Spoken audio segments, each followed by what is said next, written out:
Hoy nos acompaña un analista político.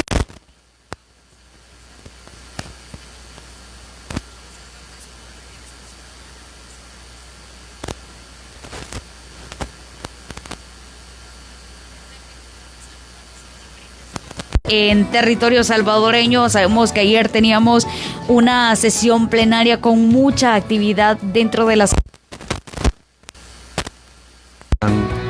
Metiendo en el tema Bitcoin para hacerlo funcionar y esto, digamos, no nos parece adecuado que una medida de este tipo requiera de toda esta inversión que está haciendo el Estado o gasto, porque en algunas cosas puede que se conviertan en gasto cuando tenemos otras necesidades más apremiantes.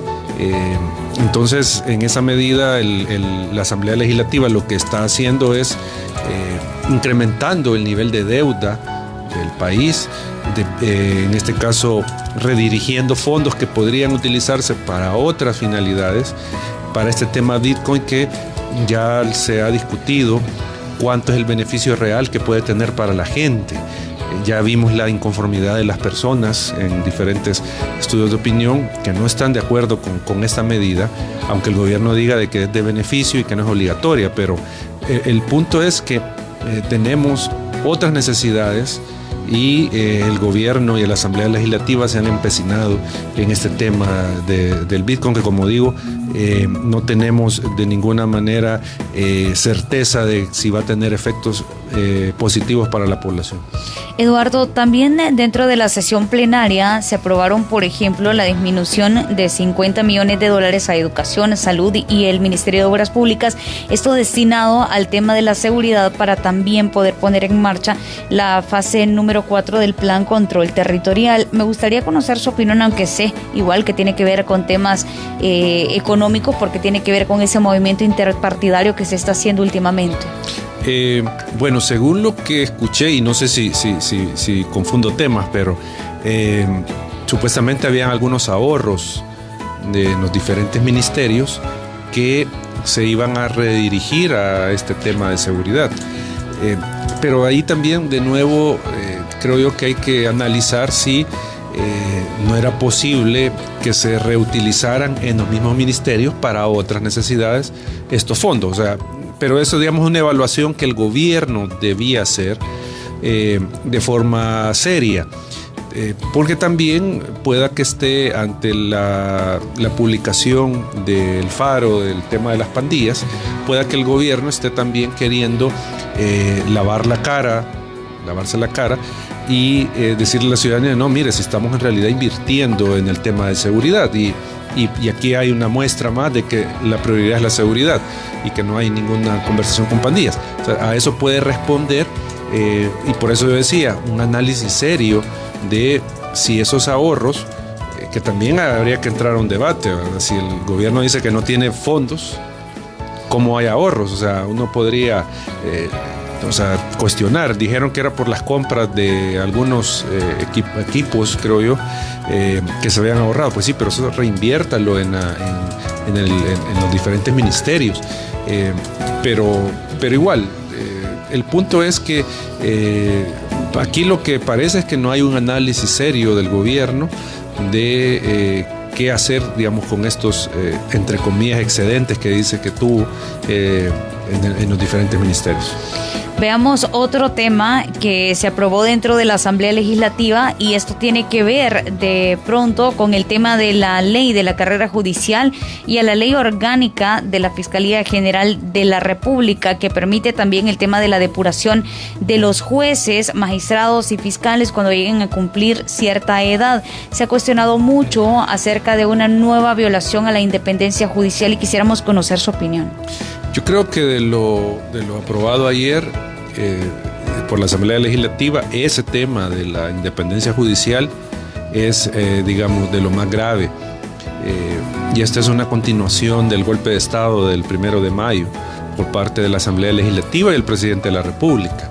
Y decimos esto por la reforma que se ha aprobado, que en realidad no se trata de una depuración judicial lo que están haciendo.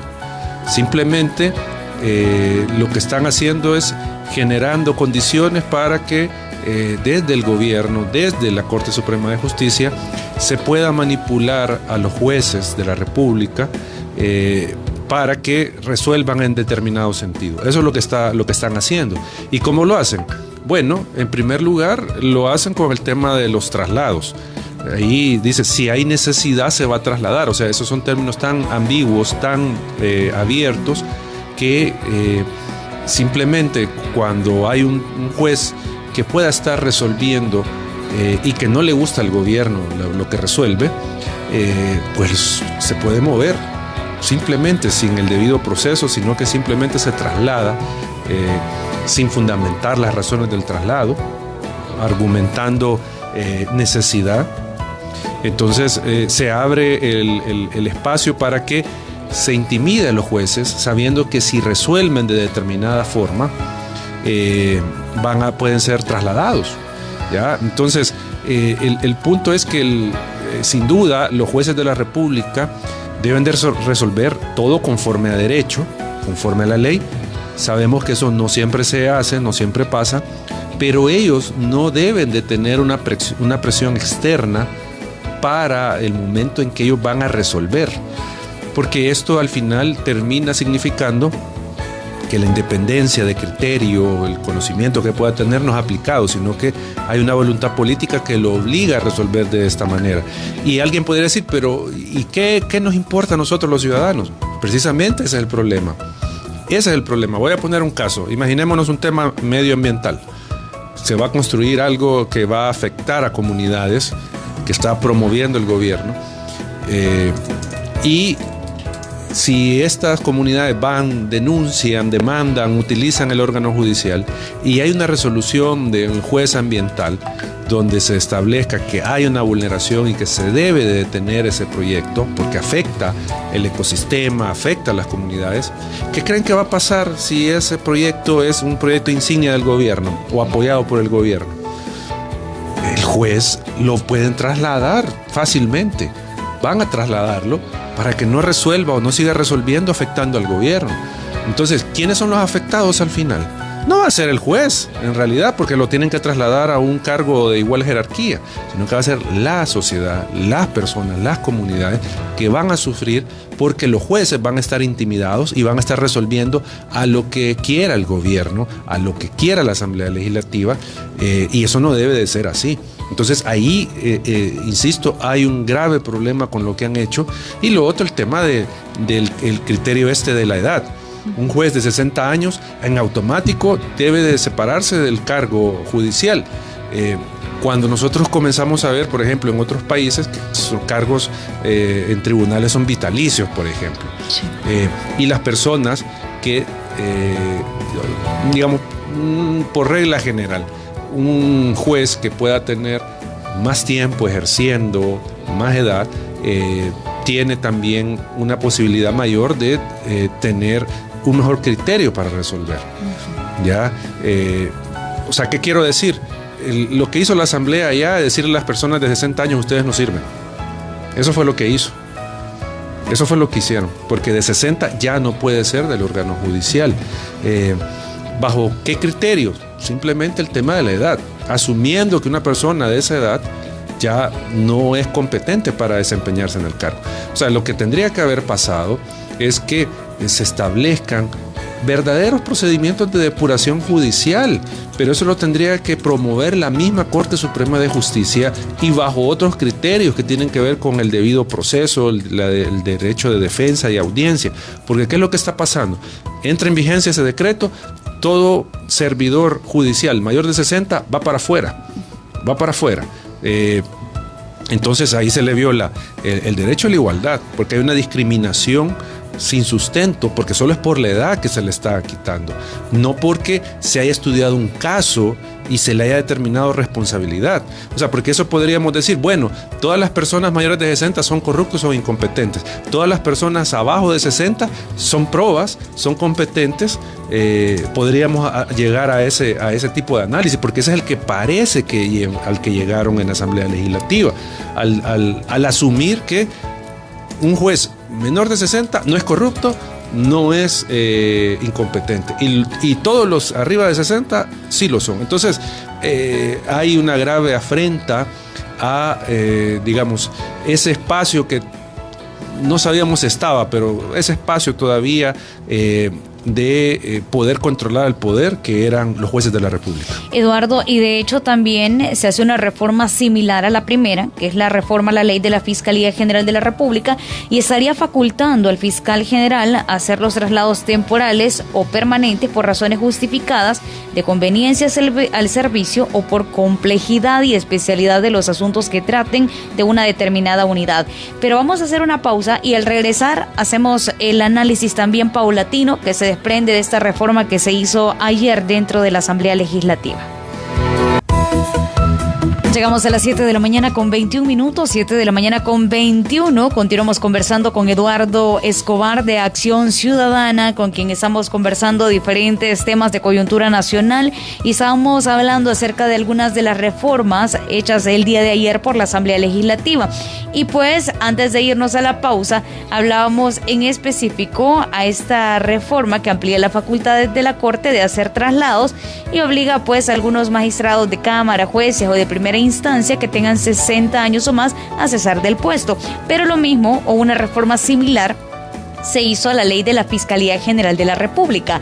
Este estaría facultando al fiscal general a hacer traslados temporales o permanentes por razones justificadas de conveniencia del servicio o de complejidad y especialidad de los asuntos que se traten de una determinada unidad. ¿Cómo analizan ustedes como Acción Ciudadana también esta reforma que se plantea, pero en esta ocasión dentro de Fiscalía General de la República?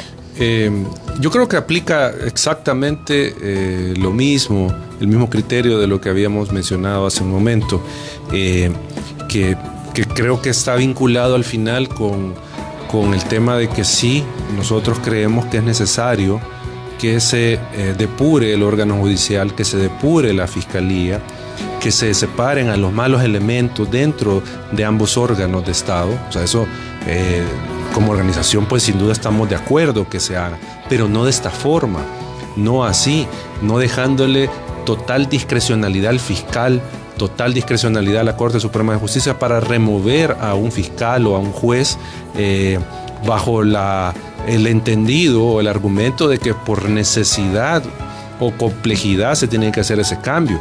Porque, como digo e insisto, un fiscal que no encuentre elementos para imputarle un delito a una persona, por ejemplo, a un pandillero, voy a poner caso de un pandillero, sobre algún delito, pero si esta persona, por muy pandillero que sea, no participó de ese delito, ¿por qué se le va a terminar imputando algo en lo que no participó?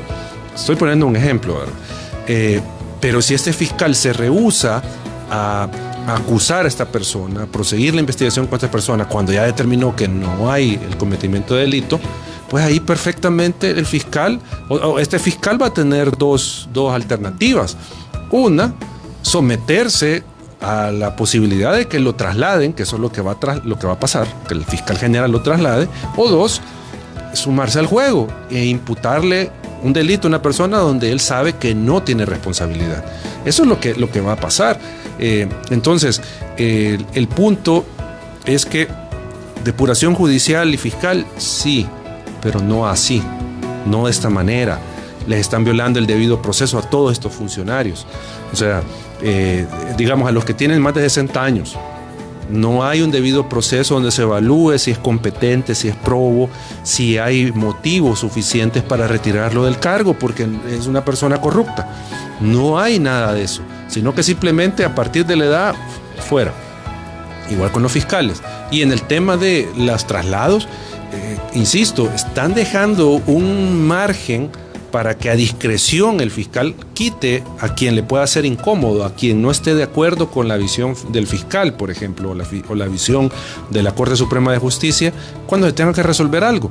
Entonces, ahí donde, insisto, a la ciudadanía, hay un riesgo de que sus derechos se vean afectados, porque usted ya no va a tener tampoco jueces independientes, jueces que van a fallar con el criterio adecuado en todos los niveles, porque aquí estamos hablando de tema laboral, tema civil, familia, mercantil, etcétera. O sea, estamos hablando de una serie de temas, no solo lo penal, donde usted se puede ver afectado porque los jueces van a estar amedrentados bajo la amenaza de ser trasladados. Entonces, quien va a salir perdiendo es usted. Usted con su derecho, no el gobierno, no otras personas. Entonces, esto que aprobaron ayer, esa supuesta depuración judicial, al final lo que termina siendo es, como ya lo dijimos, continuación del golpe de Estado del 1 de mayo, pero aparte es una situación que pone en riesgo tal vez ya no en riesgo, en peligro en real sus derechos, los derechos de todos. Ahora, hay otro punto que me gustaría tocar, porque de pronto el diputado Caleb Navarro, él decía que el sistema judicial ha beneficiado a corruptos y que había una indignación de ese pequeño grupo de malos jueces que existen y que son los que se oponen a esta reforma. ¿Se va a acabar la corrupción con estas reformas que se hicieron a la ley? Fuera de cámara yo le decía, mire, ¿qué pasa con el corrupto de 40 años que está ocupando un cargo en un tribunal? ¿Qué pasa con él? ¿Ah? Se no está depurando. No se está depurando. Esa es una falacia, es una mentira de Nuevas Ideas, decir que con esto se va a depurar el órgano judicial y que los jueces fallan en favor de corruptos. Aquí creo que hay que explicarle algo a la ciudadanía. Sin duda, hay casos de tribunales, de jueces que han resuelto en contra de la ley, en contra del derecho. Yo no voy tampoco a decir que eso no ha pasado. Obviamente habría que individualizar los casos y decir, pero pensemos que un juez ordene la liberación de una persona vinculada a un delito, por muy grave que haya sido, pero si no encontró los elementos suficientes de convicción para llegar a la conclusión que esa persona era responsable o tenía participación, ¿qué quieren? O sea, que aún así lo condenen, que aún así prosiga continúe el proceso penal contra esa persona. Obviamente que no puede ser. Y entonces si dicen, es que también la fiscalía, los fiscales corruptos. Sí, pero dele los recursos a la fiscalía, dele los recursos humanos y financieros a la fiscalía para que capacite a su personal, a sus fiscales, para que los fiscales no tengan 120 casos cada año, 120 casos nuevos cada año, que obviamente piensen, son casi 3 casos nuevos, un caso nuevo cada 3 días para un fiscal. Entonces eso satura, y a eso súmele que la investigación del delito pues muchas veces se va con temas de no con herramientas técnicas, tecnológicas para comprobar el delito, sino que es más por un testimonio, por ejemplo, y no comprobándolo con pruebas científicas de que hay una vinculación de la persona con el delito. Entonces, ¿qué es lo que pasa? Tenemos una fiscalía sin los recursos suficientes para atender adecuadamente el delito. Nosotros habíamos medido el grado de efectividad de la fiscalía y en promedio de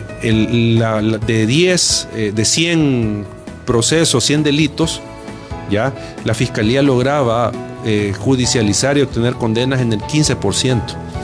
O sea, de 100, 15, 85 quedaban en impunidad, ¿ya? ¿Pero por qué se da eso? ¿Porque son corruptos los fiscales?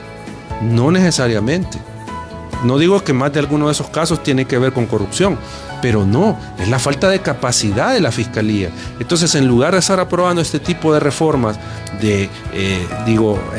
sacadas de la manga, con una intencionalidad de control del órgano judicial y de la fiscalía, ¿por qué en lugar de estar gastando 200 millones en el Bitcoin, por qué no reforzamos el presupuesto de la fiscalía?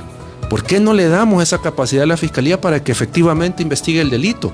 Para que ya no tenga el número de fiscales actuales, sino que lo duplique y así se puede investigar el delito. Eduardo, ¿qué podría pasar, por ejemplo? Porque sabemos que incluso una de las líneas de ruta trazados para que continúe llegando ayuda a El Salvador de parte del gobierno de los Estados Unidos fue precisamente la independencia de poderes en El Salvador. Acuerdos que también fueron pues aplaudidos por el presidente de la República en la última reunión que se realizó en nuestro país. ¿Cuál es el panorama que se le vislumbra a El Salvador? ¿Cuál es su lectura de eso? ¿Y qué podría llegar a pasar? Bueno, habría que, preguntarse, o más bien preguntarle a los representantes del gobierno de Estados Unidos acá, si esta decisión que ha tomado ayer la Asamblea Legislativa significa romper esa hoja de ruta que se había mencionado, que se había acordado entre el gobierno y la Embajada de Estados Unidos. Habría que ver si esto no significa la ruptura, o sea, que obviamente a todas luces sí es al final un nuevo atentado contra la independencia judicial. Esto, más allá de esa situación, puede tener repercusiones a nivel internacional para el Estado salvadoreño. Recordémonos que hay relatorías sobre la independencia de jueces y magistrados que obviamente se van a tener que activar para hacerles ver esta acción del Partido Nuevas Ideas. Pero el punto acá, creo yo también, es que a Nuevas Ideas y al presidente esto no les importa. No les importa en realidad. Creen que ellos van a ser eternos en el poder, que no los va a alcanzar la justicia, que no van a tener responsabilidad posterior sobre todo esto que están haciendo.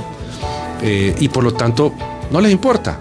Lo hacen tan impunemente, sabiendo que también no hay una forma de cómo revertir estas decisiones, cómo controlarlos y que tengan consecuencias. Porque la Sala Constitucional está capturada por ellos, ¿ya? Fiscalía capturado por ellos.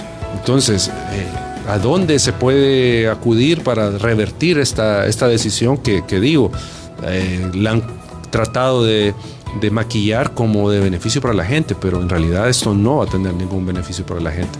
Entonces, vamos a esperar las responsabilidades internacionales que los diferentes organismos comiencen a emitir contra el Estado salvadoreño por este retroceso que se está teniendo. Ya que hablamos de organismos internacionales, también esta semana la Junta Directiva de la Asamblea Legislativa decidió sacar la participación de ese órgano de Estado de algunos organismos internacionales sin mencionar a cuáles se debía, y simple y sencillamente dijeron que porque muchos de esos organismos hacían un cobro de cuotas y es por lo cual la Asamblea Legislativa no estaba dispuesta a participar. Eso sí, no se dijo a qué tipo de organismos renunciaron ni cuánto invierte la Asamblea Legislativa en el pago de las membresías. ¿Cómo podemos analizar esto?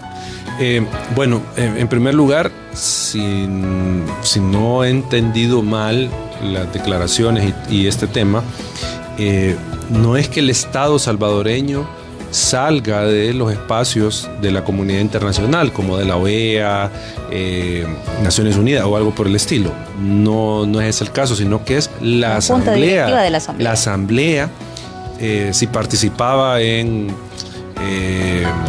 se me ha ido el nombre de esta, donde están todas las asambleas legislativas de Latinoamérica, creo yo, o del mundo, no me recuerdo. Digamos, ese tipo de espacios donde puedan confluir asambleas legislativas de todo el mundo o de la región. Entiendo que de esos espacios es que se sale la asamblea, y sobre todo aquellos donde hay que hacer un pago. No sé, el argumento que ellos han dado es tema económico, ahorrarse, pero no sé en realidad cuál será el trasfondo. Me imagino que puede ser un tema político, en el sentido de que esos espacios puedan significarle a la Asamblea Legislativa legislar dentro de ciertos marcos de respeto a principios democráticos, independencia de órganos, y probablemente eso ya les incomoda estar en un espacio donde les van a estar pelando la cara, como se dice popularmente, señalando pues que se debe de legislar de cierta forma. O sea, me imagino que algo por ahí tiene que ir. Eduardo, ¿qué ocurre cuando también se hace una reforma a la ley que le permite al Ministerio de Hacienda hacer auditorías a las diferentes alcaldías por el periodo de un año. Esto cuando ya se ha hablado de una posible invasión a las facultades de la Corte de Cuentas de la República, de la Fiscalía General de la República, que pues el ministro de Hacienda, Alejandro Zelaya, aseguran que es para trazar una hoja de ruta para que la Corte y la Fiscalía puedan investigar a las alcaldías y además poder propiciar o entregar elementos probatorios en el caso que hayan habido algunas irregularidades. Este gobierno y esta Asamblea Legislativa son increíbles. O sea, tienen una capacidad de violar la Constitución inimaginable. O sea, es una capacidad infinita, ¿ya?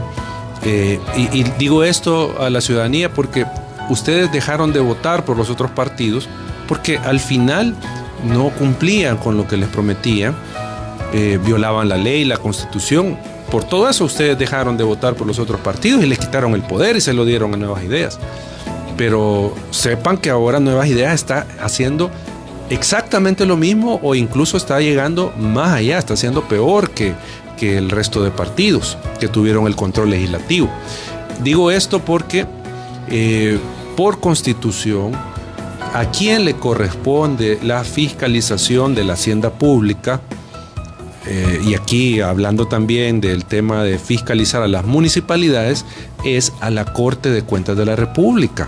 O sea, ahí no hay margen de interpretación, sino que hay una disposición clara que aún, si solo nos atenemos al texto o interpretamos, cualquiera de los dos casos, no se puede llegar a otra conclusión. Ellos aseguraron que hay poca confianza en la Corte de Cuentas de la República por algunas declaraciones que se virtieron desde este órgano de Estado en el que se hablaba de personas que habrían favorecido a las alcaldías.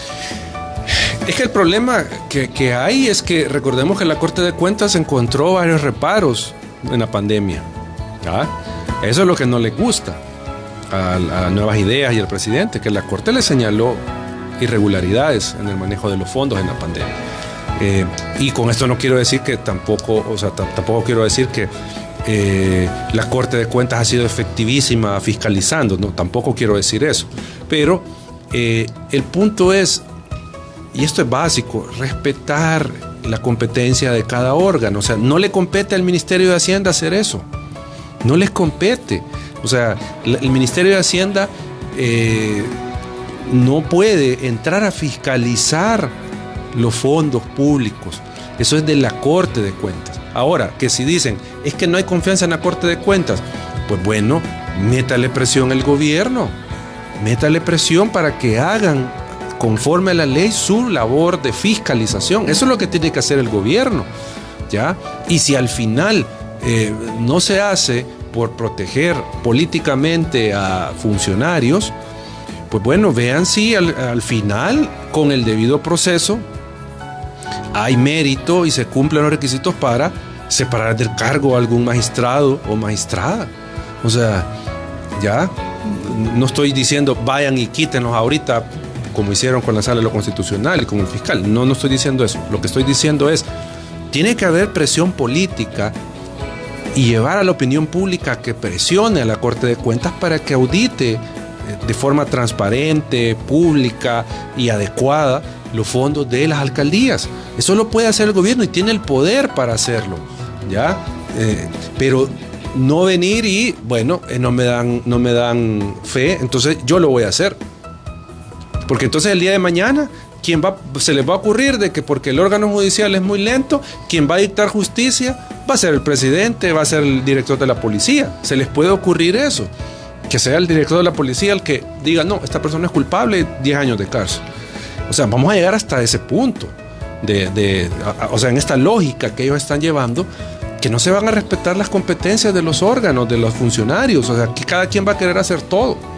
Entonces, digo, esto es otra muestra de que no les importa la Constitución. No les importa la Constitución a este gobierno y a Nuevas Ideas. La rompen cada vez que se les ocurre, cuando, digo, hay mecanismos que podrían utilizar para tener el mismo fin. Si a todos nos importa saber que se utilizaron bien los fondos en las alcaldías. A todos nos importa, sí, pero debe de hacerse conforme a la ley. Porque igual yo podría decir, también a mí me importa cómo manejó el gobierno los dineros de la pandemia. ¿Cómo los manejó? No hay información, lo han reservado. Entonces, ¿de qué transparencia estamos hablando y de qué interés de que efectivamente se fiscalicen los fondos si ellos tampoco rinden cuentas? Se nos quedan varios temas en el tintero porque también la Asamblea Legislativa ha hecho una restricción en algunas cosas que de pronto por materia de transparencia se conocían, el tema de las comisiones, el tema de los salarios, esto por una reserva de 7 años a 3 años, y pues nos quedamos con esos temas en el tintero, Eduardo, porque el tiempo se nos ha agotado, pero bueno, me dice la producción que vamos a continuar, normalmente le estamos terminando a las 7:40, vamos a extendernos 5 minutos más, entonces Eduardo, conversemos sobre este tema, sobre esto que ha hecho la Asamblea Legislativa recientemente y que también aseguran que es por el tema de protección a los mismos diputados de la Asamblea Legislativa, pero que en términos generales ahí va a estar colgado, pero es una reserva de 7 a 3 años, incluso de la labor que se realiza dentro de las mismas comisiones especiales. Este gobierno y esta Asamblea Legislativa son opacos, no son transparentes, y junto con eso las justificaciones que dan son risibles. O sea, en serio, son risibles las justificaciones que dan para ocultarle la información a los ciudadanos, a la ciudadanía, sobre los gastos que ellos están haciendo. O sea, y digo son risibles porque vienen y meten el tema de seguridad. ¿Ya? O sea que yo como ciudadano no puedo saber que el diputado X o la diputada X va a participar en un coloquio en X cosa en Estados Unidos, por ejemplo. Bueno, los que tienen todavía visa, algunos no, pero bueno. El punto es, ¿por qué eso va a poner en riesgo la seguridad del funcionario? ¿Por qué?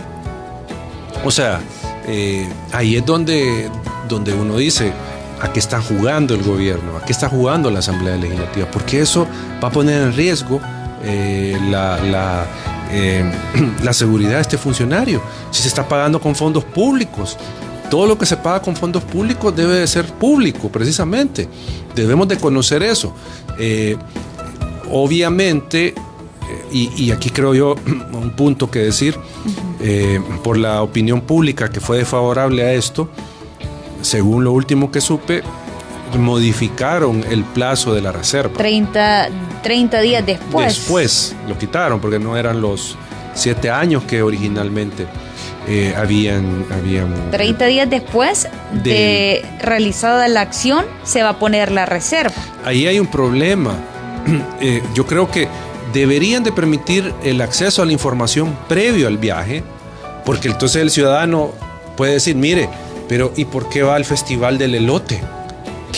Allá en Estados Unidos, por poner un ejemplo. ¿Qué beneficio le trae al país? ¿Por qué va a ir a eso? ¿Por qué va a pagarse con fondos públicos eso? O sea, tendríamos que tener información antes de que esta persona, este funcionario realice el viaje. Metemos a la cancha aquí el Instituto de Acceso a la Información Tomado por el presidente.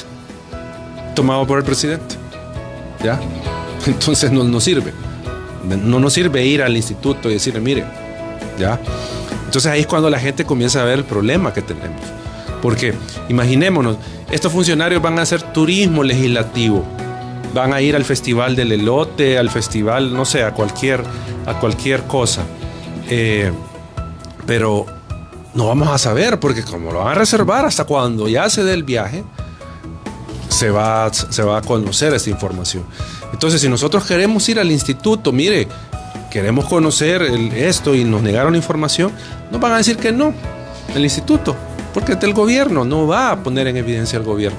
Entonces, ahí hay un problema con el control ciudadano a el ejercicio del poder que van a desempeñar funcionarios del Ejecutivo, del Legislativo, de ahora del Judicial, ocultándonos información.